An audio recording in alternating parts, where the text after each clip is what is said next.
c'est l'enregistrement qui va commencer. Voilà.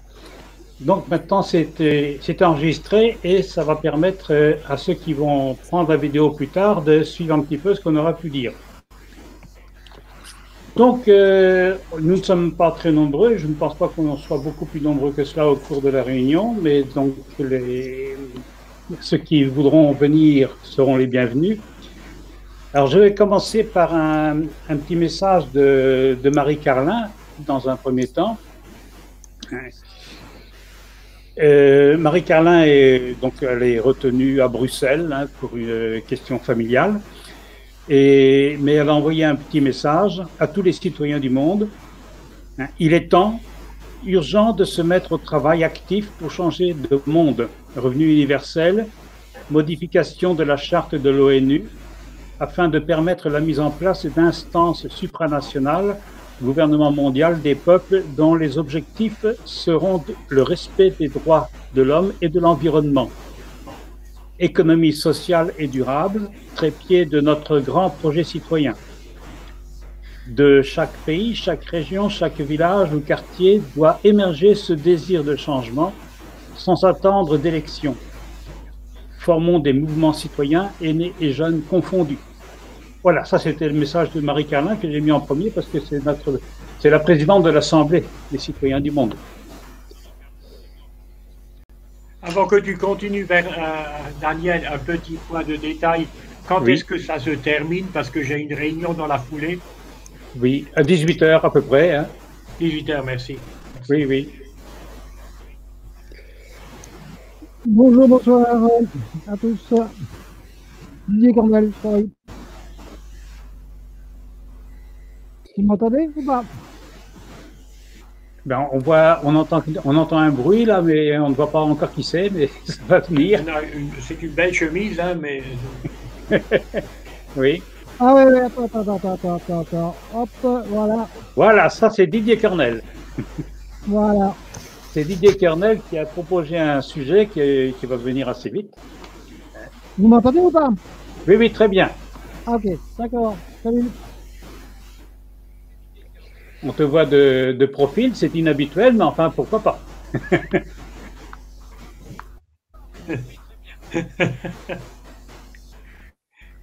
Didier Cornel qui est à Bruxelles, c'est ça? En effet. En effet.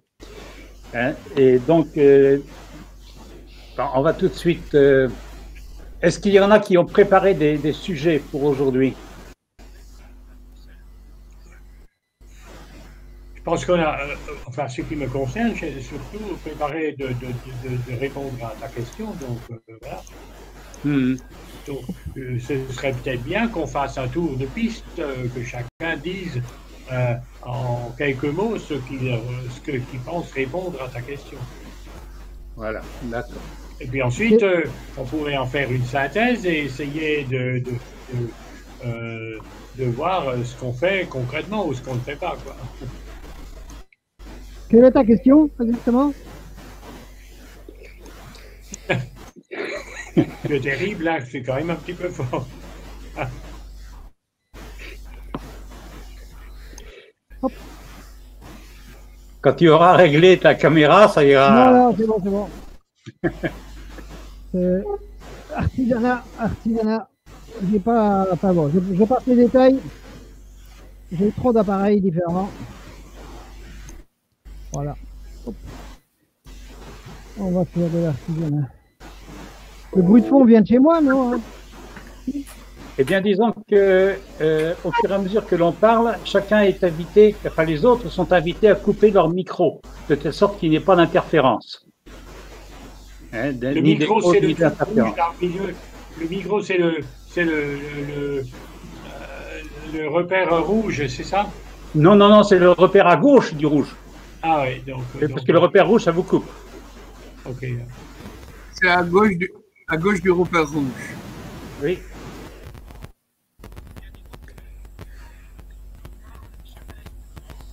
Voilà. Eh bien, bonjour également à Jean-Baptiste Cholet qui vient de nous rejoindre. Bonjour. Hein, donc, Donc, Roger proposait tout de suite que chacun dise un petit peu, dans un premier temps, donc qui il est et puis ce qui lui semble important. Hein? Ensuite, on va donner la parole plus précisément à Didier pour qu'il nous expose un petit peu le sujet qu'il a préparé. D'accord? Alors, si... Préparer est un bien grand mot, mais... Un bien grand mot, oui. Et donc,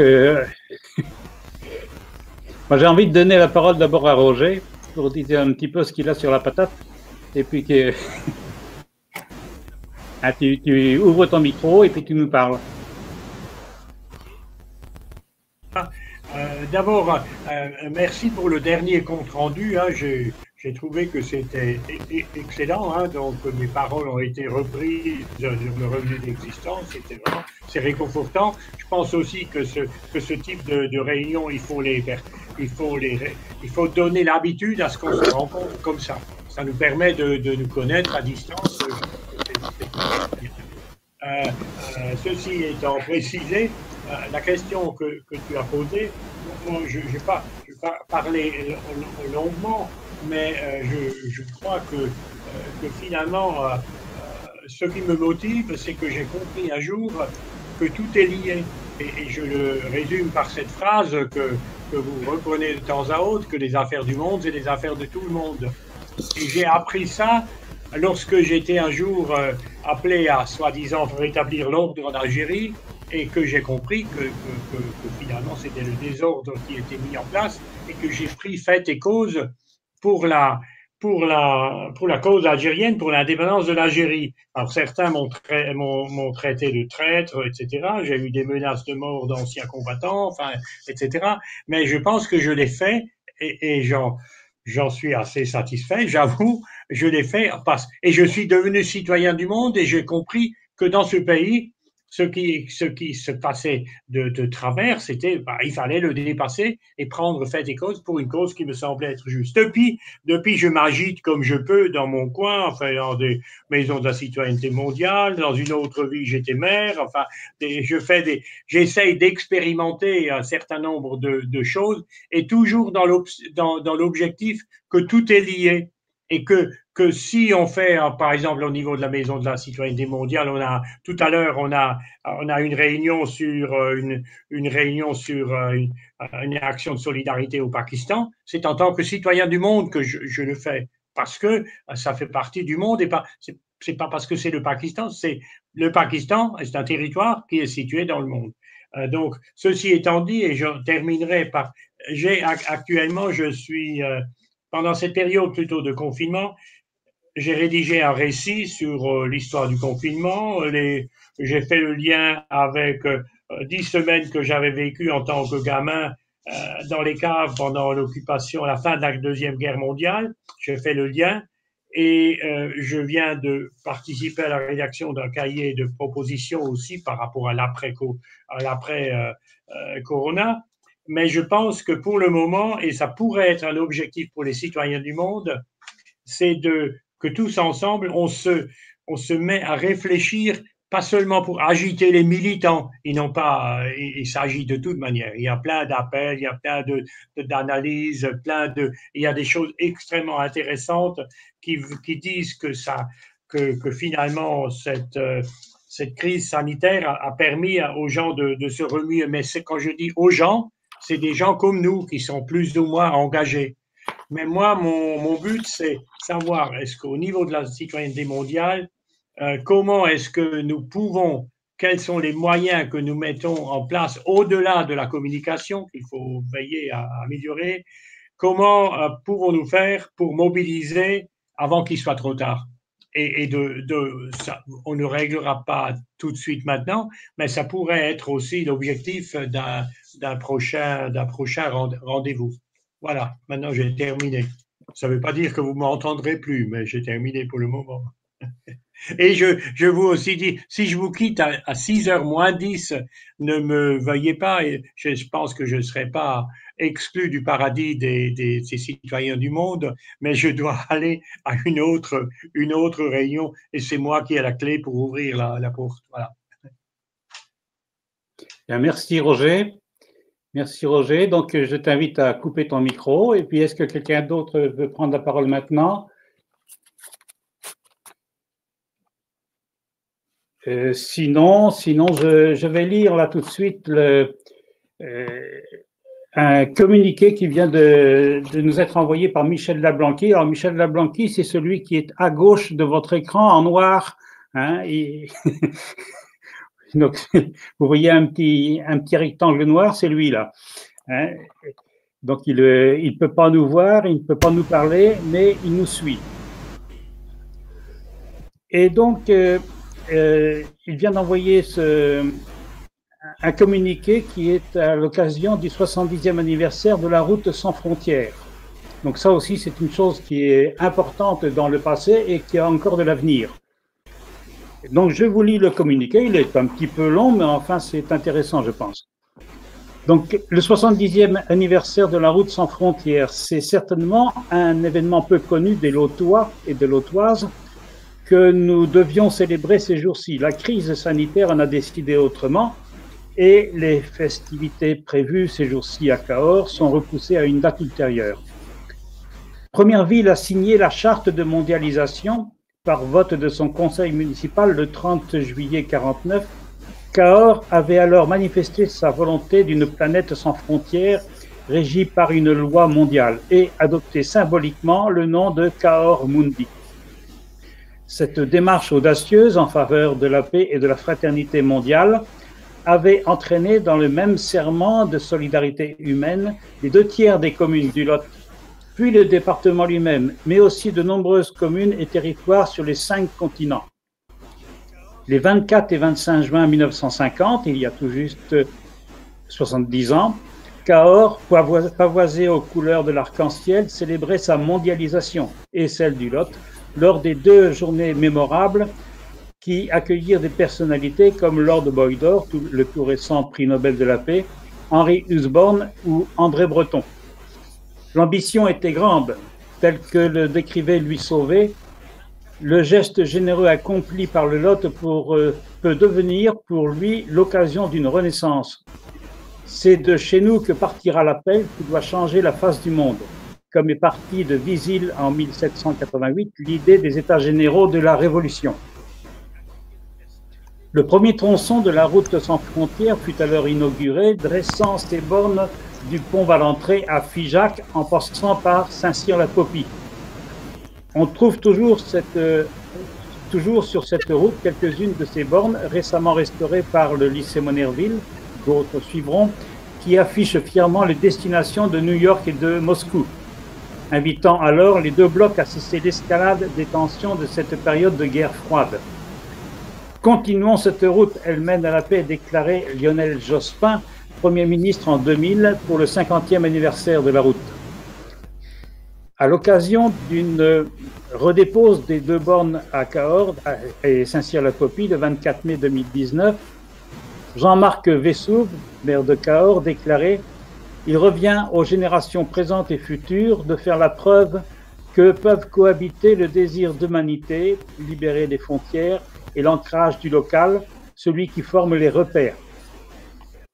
Gageons que les défis du présent, celui du climat et de l'environnement par nature transnationale, sauront redonner vie à la citoyenneté mondiale. Une promesse qui nous engage. À l'heure où la pandémie se rit des douanes, où les réfugiés sont repoussés aux frontières, où les replis identitaires font contagion, alors que la biodiversité s'érode, que les changements climatiques menacent et que le monde d'après est sur toutes les lèvres, Michel Lablanqui.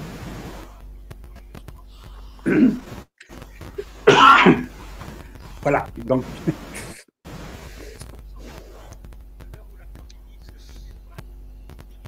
Oui, Michel Bousquet. Je vois une main levée.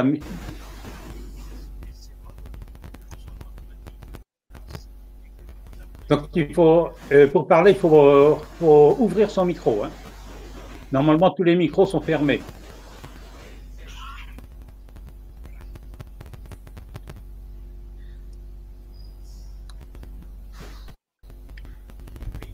Roger, tu veux réagir, non? je trouve qu'ils sont vraiment bien fermés, les micros. Hein. Vous ouvrez-les et parlez. Oui, sinon, si personne ne veut parler, moi, je veux bien faire mes 5 minutes. Hein. Oui, d'accord. Voilà. Donc voilà, les voilà. autres ferment leur micro. Hein, et puis. Bonjour, bonsoir à tous. Peut-être pour ceux qui ne me connaissent pas, je me présente en quelques mots. Mon nom est Didier Cornel. Il y a une sorte d'effet. Oui, ça va mieux. Mon nom est Didier Cornel. J'habite à Bruxelles, en Belgique, depuis 58 ans. Et depuis plus de 20 ans, je suis notamment actif comme citoyen du monde. On va dire que mon intérêt principal dans ce domaine-là a toujours été de travailler aux aspects de démocratie mondiale et plus précisément les projets en matière de parlement mondial, de référendum mondial qui faisaient vraiment partie des choses qui étaient en tête des idées des citoyens du monde dans l'immédiat après-guerre. Et ces dernières années, j'ai beaucoup travaillé avec quelqu'un que sûrement plusieurs d'entre vous connaissent, qui est Andreas Bummel, dans donc la campagne pour une assemblée parlementaire des Nations Unies. Donc Andreas Bummel, pour ceux qui ne connaissent pas, est un travailleur absolument infatigable pour la militance pour un Parlement mondial. Ça doit faire, lui, pour sûrement une dizaine d'années qu'il fait ça, jour et nuit, de manière totalement professionnelle.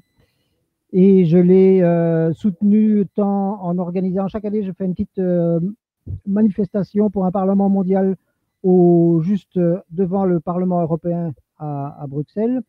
Et je l'ai aussi soutenu financièrement et d'autres choses.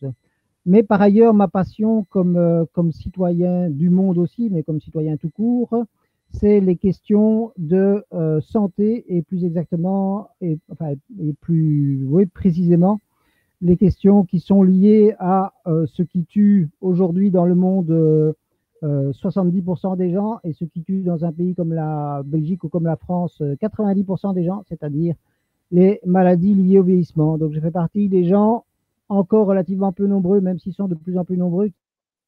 Les progrès médicaux, les progrès des recherches permettront un jour de ne plus mourir de maladies liées au vieillissement, ce qui pose beaucoup de questions et ce qui, mais ça, on n'aura pas le temps d'en discuter de manière détaillée, mais ça a tellement d'aspects positifs que ça fait peur, parce que l'espoir fait peur dans beaucoup de circonstances.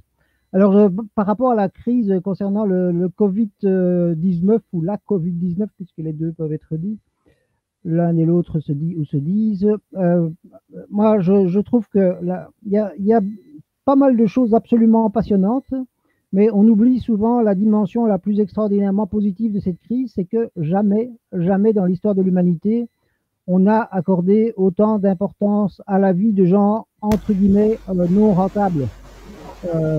En fait, les gens qui sont morts dans l'immense majorité du Covid-19, c'est, il y a de nouveau, oui. Les gens qui sont morts dans l'immense majorité du Covid-19, c'est des gens extrêmement âgés, en mauvaise santé, qui donc n'ont aucun intérêt économique. On oublie ça. Traditionnellement, plus les gens sont riches et puissants, plus on s'en occupe. Ici, on s'est occupé avec des conséquences économiques gigantesques.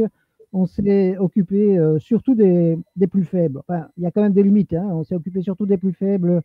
On s'est occupé surtout des plus faibles, plus en Europe qu'ailleurs.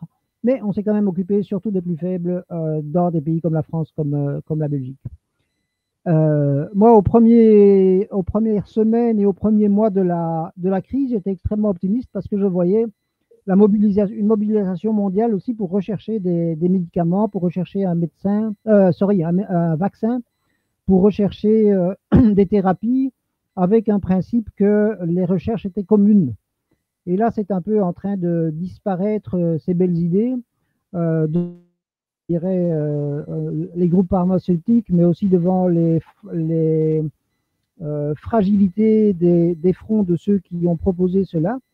Et donc, pour le moment, concrètement, par exemple, si on trouve un vaccin demain, ce sera possédé par une firme pharmaceutique, ce ne sera pas quelque chose qui appartiendra à tout le monde, même si les coûts seront probablement relativement bas.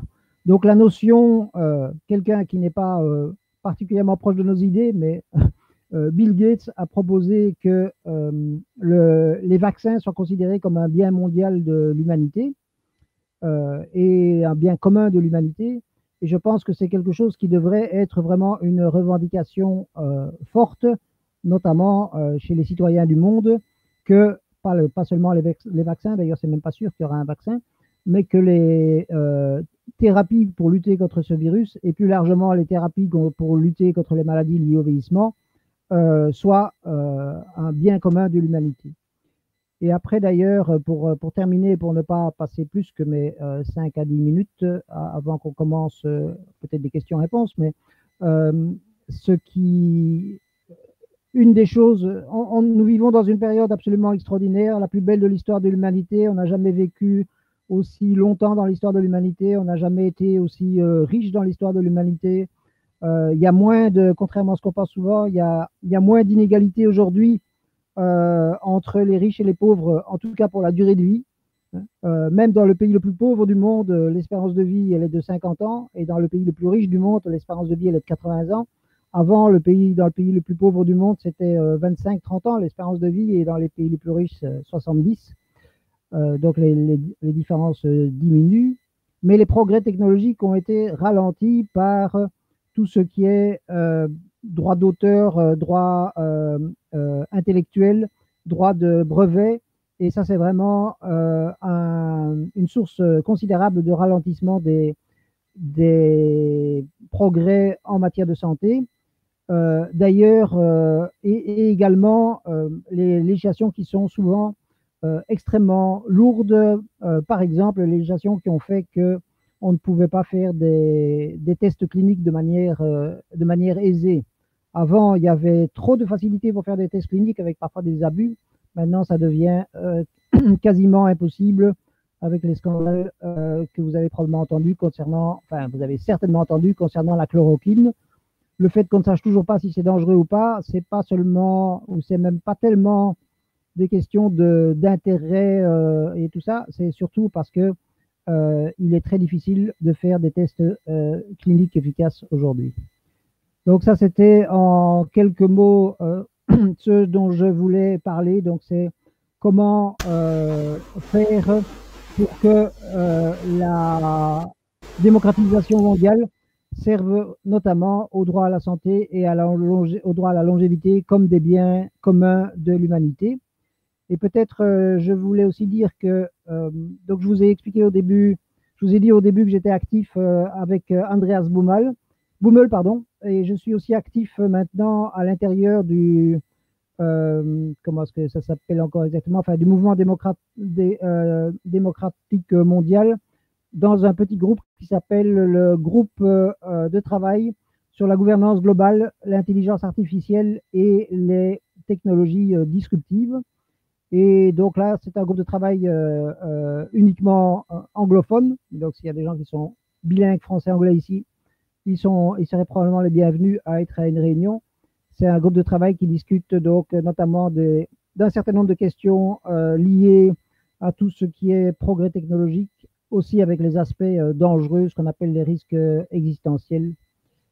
Et je termine en disant peut-être que un des mots-clés que j'utilise dans ce domaine, bon, il y a le mot transhumanisme qui fait peur à beaucoup de gens, mais moi je préfère le mot technoprogressisme. Donc les progrès technologiques doivent servir au progrès social, c'est important, et c'est souvent complexe pour des citoyens du monde, parce que bizarrement, surtout dans le monde francophone, on préfère souvent voir les choses qui sont négatives que les choses qui sont positives, et réfléchir à comment résister plutôt qu'à réfléchir comment à avancer.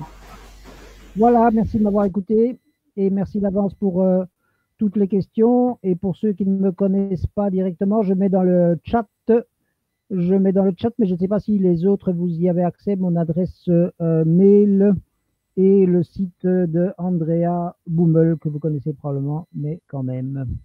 Voilà. Bien, merci Didier. Donc là, je vais donner la parole à Carmelo Catafi. Bonjour mes amis. Je vous parle un peu de moi. Je suis né en Sicile. J'ai vécu le processus de mise en œuvre de la citoyenneté européenne. J'ai travaillé comme coordinateur du mouvement fédéraliste européen et j'ai essayé de travailler sur la question de la reconnaissance des droits et obligations de chacun sans tenir en compte de l'accident de la nationalité, parce que le fait d'être né en Sicile, pour moi, c'est un accident. Avoir des relations avec les institutions publiques est le plus important pour moi. Le fait de co-créer des dispositions législatives en faveur de la citoyenneté mondiale, axé sur le respect de la dignité humaine. Je suis professeur à l'Université technologique de Monterrey depuis 20 ans et je crois que l'éducation est essentielle pour atteindre notre objectif.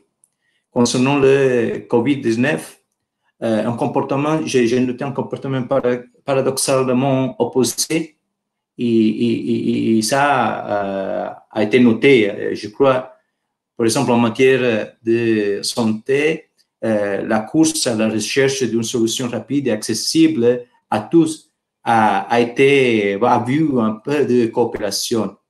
Mais en termes de relations humaines, il y a un problème qui commence par la fermeture des frontières et qui attend la fermeture des portes des maisons de chacun de nous, affectant les relations entre voisins, parfois considérés comme des ennemis potentiels. Cela a été mis à profit par l'extrême droite qui a facilement approché la population avec des idées plus modérées, créant plus de séparation entre les gens. C'est pour ça que je crois qu'on doit essayer de tenir des relations avec le gouvernement. Je travaille avec des sociétés civiles et des associations civiles, mais il faut faire cet effort. Merci pour le temps.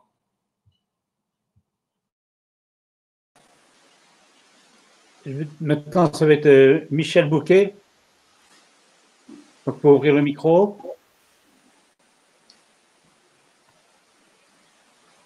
Oui, Jean-Claude, je voudrais intervenir. Jean-Claude, oui. OK.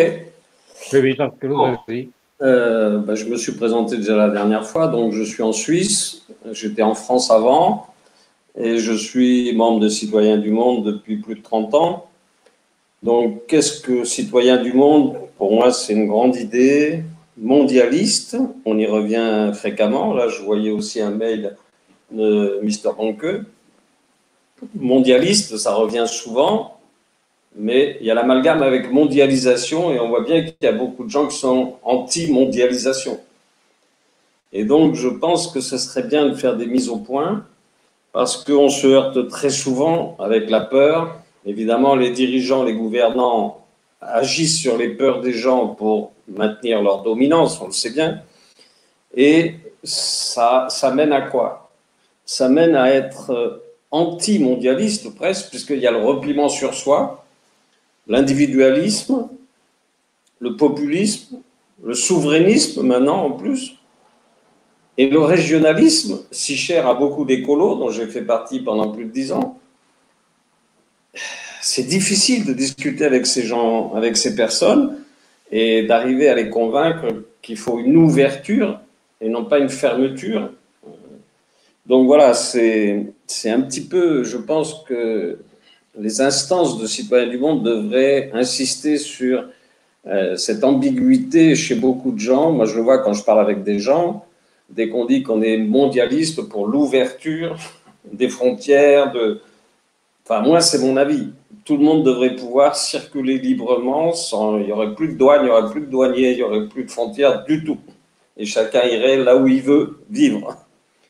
Mais pour ça, c'est long, on voit bien, puisque c'est pas d'hier, Citoyens du Monde, c'est une idée fabuleuse. Mais c'est pas simple. Hein. Voilà, merci.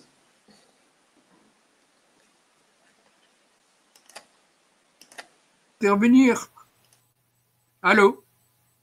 Oui. Vous m'entendez? On vous entend bien. Bon, moi, je suis aussi de Bruxelles.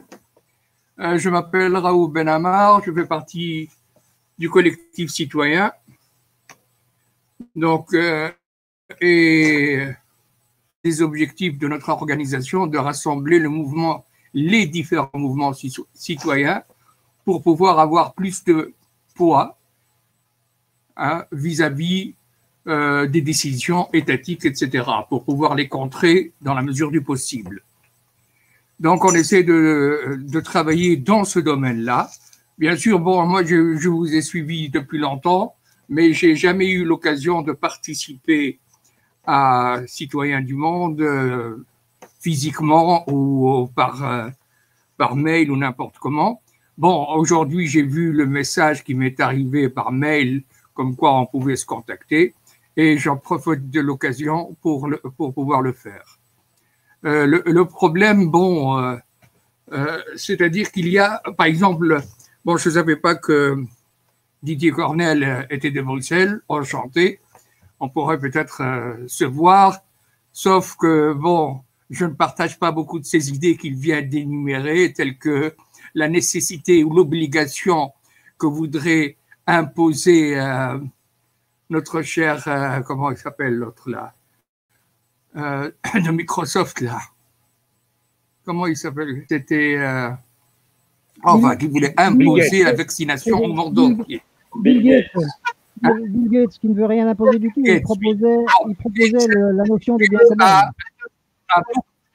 A beaucoup d'intérêt à ce qu'il y ait de la vaccination obligatoire, qui permet un certain fichage du monde entier. Il y a une polémique contre ça, il y a énormément de gens qui sont contre les vaccins, médecins et spécialistes aussi.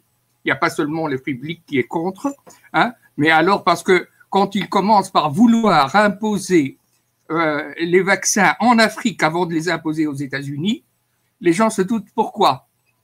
Si c'était aussi important et aussi profitable, ils commencent par les Américains. Vacciner tous les Américains, le monde suivra. Mais vacciner les Africains d'abord, puis voir comment ça va marcher sur les Africains et après revenir à l'Europe, il y a une question qui se pose quant à la nécessité de ce vaccin et à son efficacité. On commence d'abord par donner l'exemple.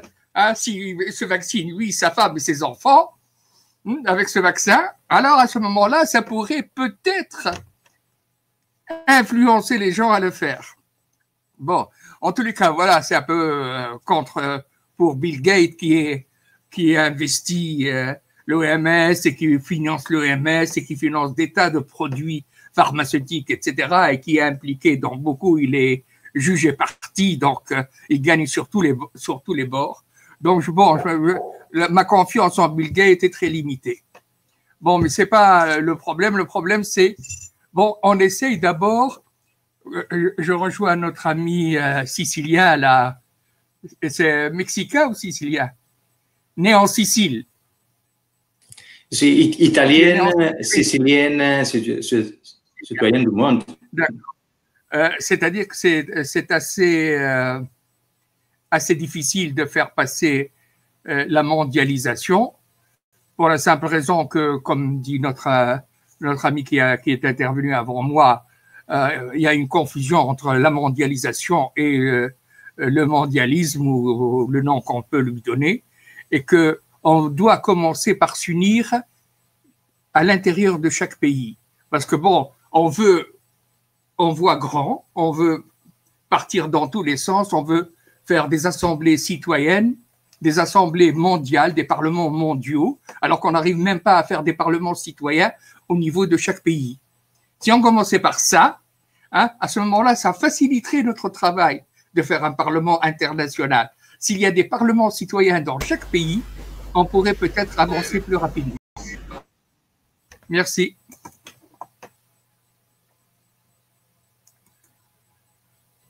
Je peux dire quelques mots? Oui, Roger. Alors, Roger, tu mets ton micro? Voilà. Je voudrais simplement réagir rapidement, ne serait-ce que parce que dans 10 minutes, je vais partir. Comme ça, je vais encore des choses à dire.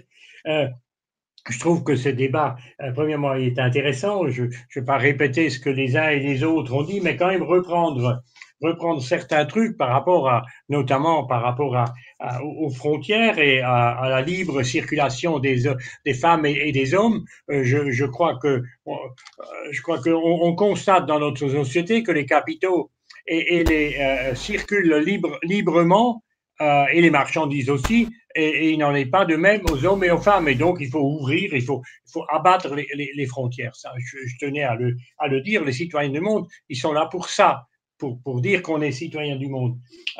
Au niveau de la démocratie, je continue à être sur le principe que la démocratie, c'est bien d'un Parlement mondial, mais ce qui est bien aussi, c'est des associations de quartiers, des associations de villages, des associations qui se forment dans une région et qui sont dans un territoire qu'on appelle une nation par moment, mais pour aller vers la supranationalité. Donc la démocratie, une pyramide se construit de bas en haut et pas de haut en bas.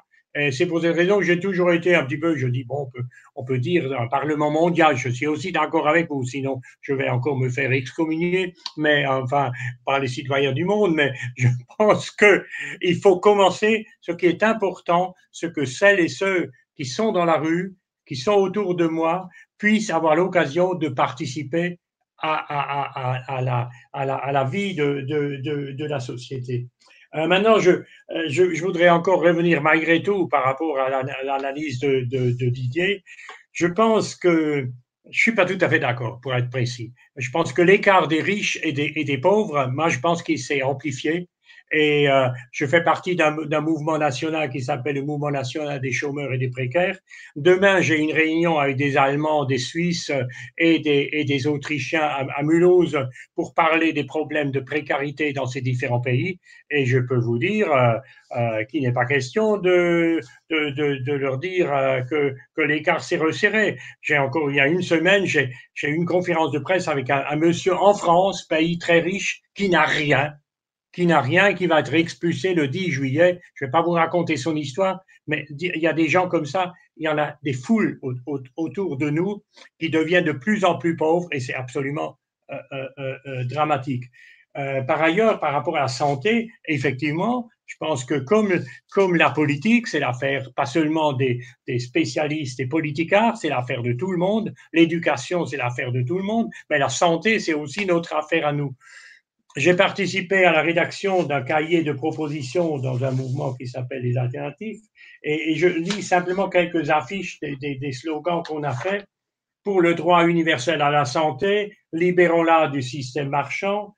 Pour le droit à la santé, libérons-la du système marchand. Oui, c'est la même chose. La santé, c'est être bien dans son corps, bien dans sa tête, bien dans son quartier. L'important n'est pas seulement de réparer, mais surtout de prévenir. Agissons pour la mise en place d'une politique de prévention et l'ouverture de centres de santé associant les usagers. Donc, je pense que là aussi, il y a du pain sur la planche et je reviens à mon propos initial que j'ai fait d'emblée. Je pense qu'il serait intéressant une fois qu'on a évoqué tous ces problèmes, pour que ce ne soit pas des murs de lamentation permanents par rapport à ce qui ne va pas, c'est de réfléchir ensemble comment mobiliser celles et ceux qui nous entourent pour devenir des acteurs de leur vie. Je donne un exemple. Lutherbach, la commune où j'étais maire, s'est déclarée ville mondialisée. Il a suffi que je perde le pouvoir, que les panneaux de la ville citoyenne du monde ont été arrachés. Vous entendez bien, les panneaux ont été arrachés comme celui de se dire qu'on est une zone dénucléarisée. Ça a été arraché par maintenant, on a un maire, c'est un de mes anciens adjoints qui a repris le pouvoir, ça va un petit peu mieux. Mais enfin, on en est loin d'un village citoyen du monde. Donc, ça veut dire que rien n'est jamais terminé, que la lutte est toujours constante, mais encore faut-il lutter, se mobiliser. Et j'ai l'impression que autour de nous, les gens se satisfaisent de cet après-coronavirus et que c'est reparti de plus belle pour faire fonctionner le système capitalistique que nous subissons actuellement.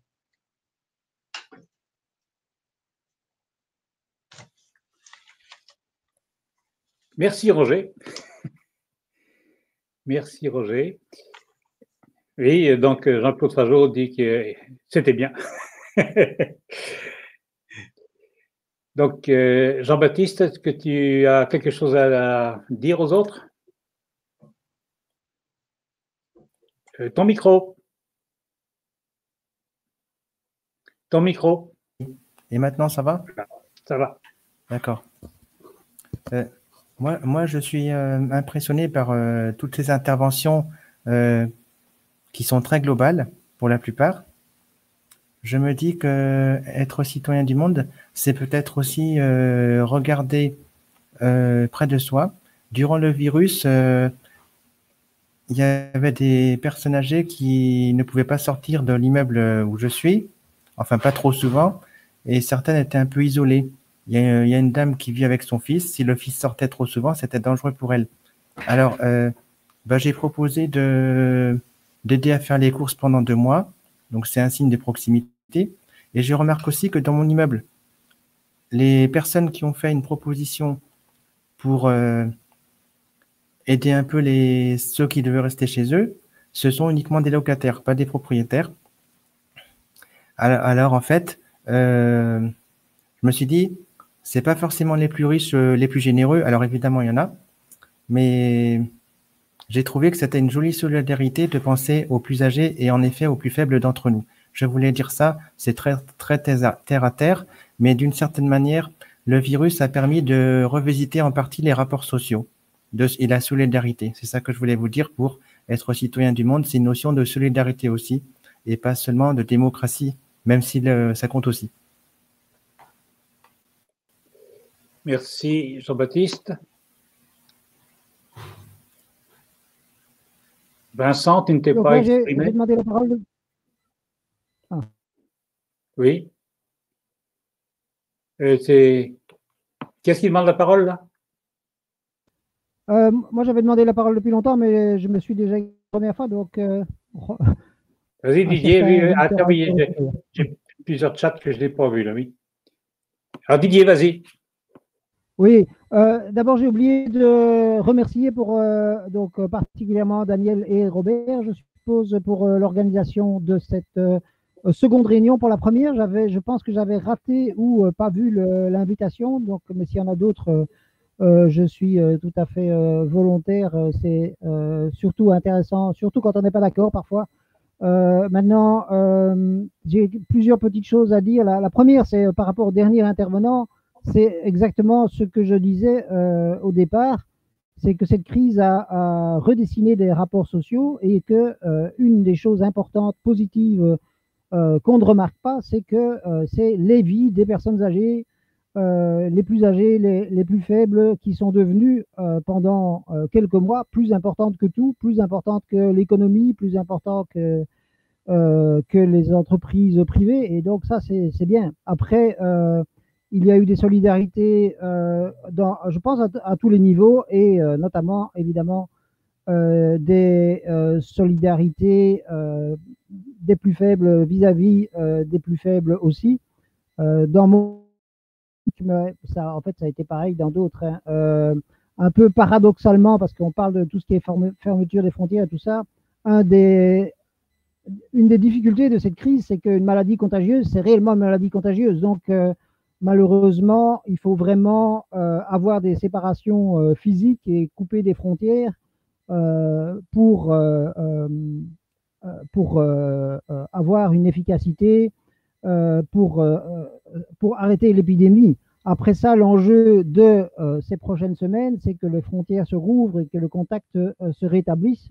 Et évidemment qu'il y a plein de choses négatives qui peuvent se faire, mais il y a plein de choses positives qui se font aussi. Ben, ne fût-ce que la réunion ici, elle ne se serait, je pense, pas passée sans cette crise. Donc c'est vraiment...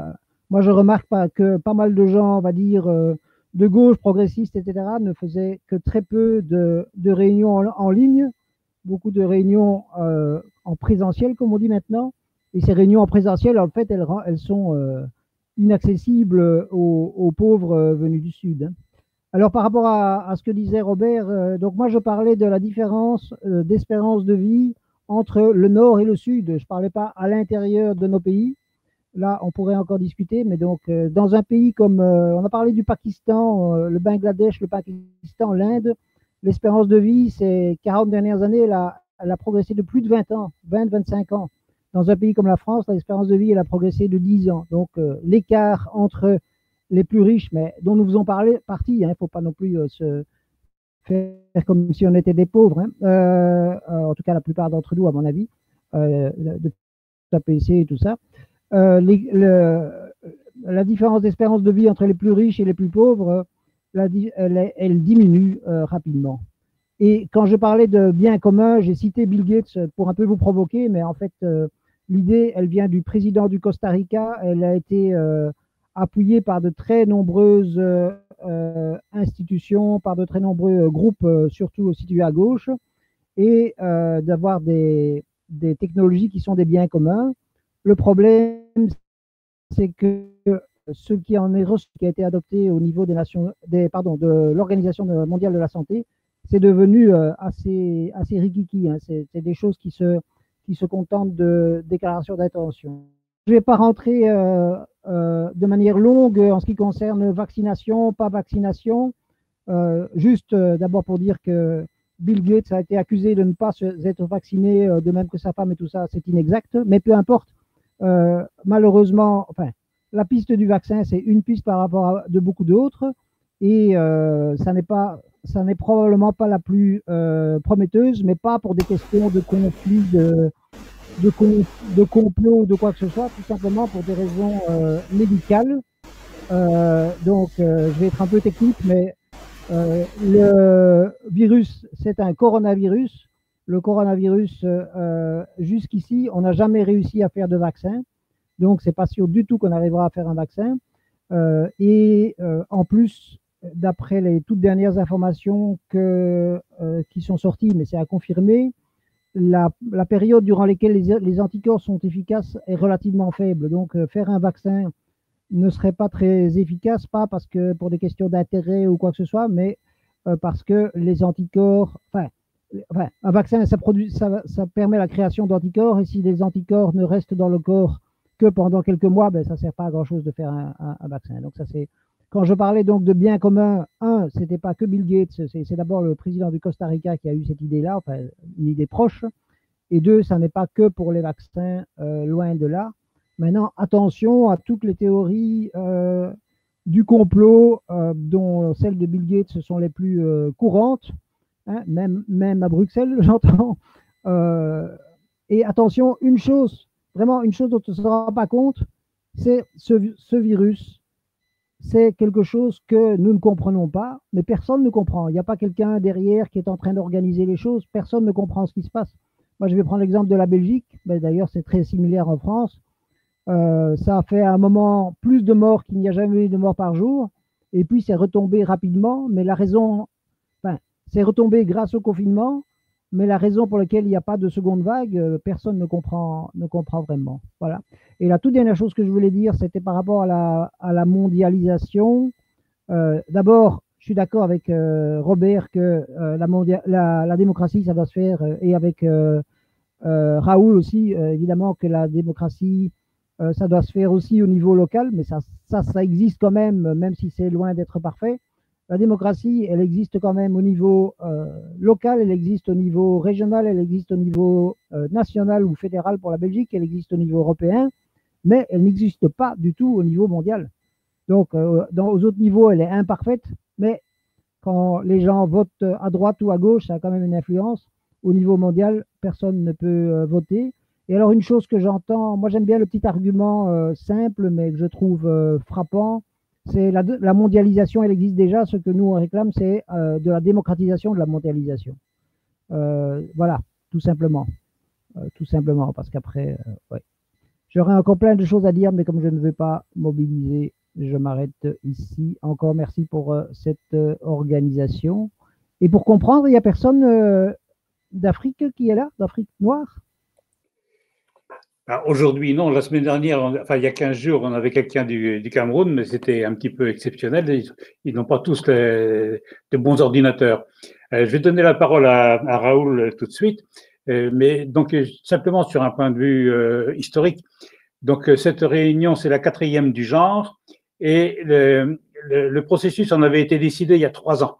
Hein, on avait fait une réunion à Paris, on avait décidé il y a 3 ans de passer à des réunions de ce type-là par visioconférence. Voilà. Donc, Raoul. Oh, le micro. Oui.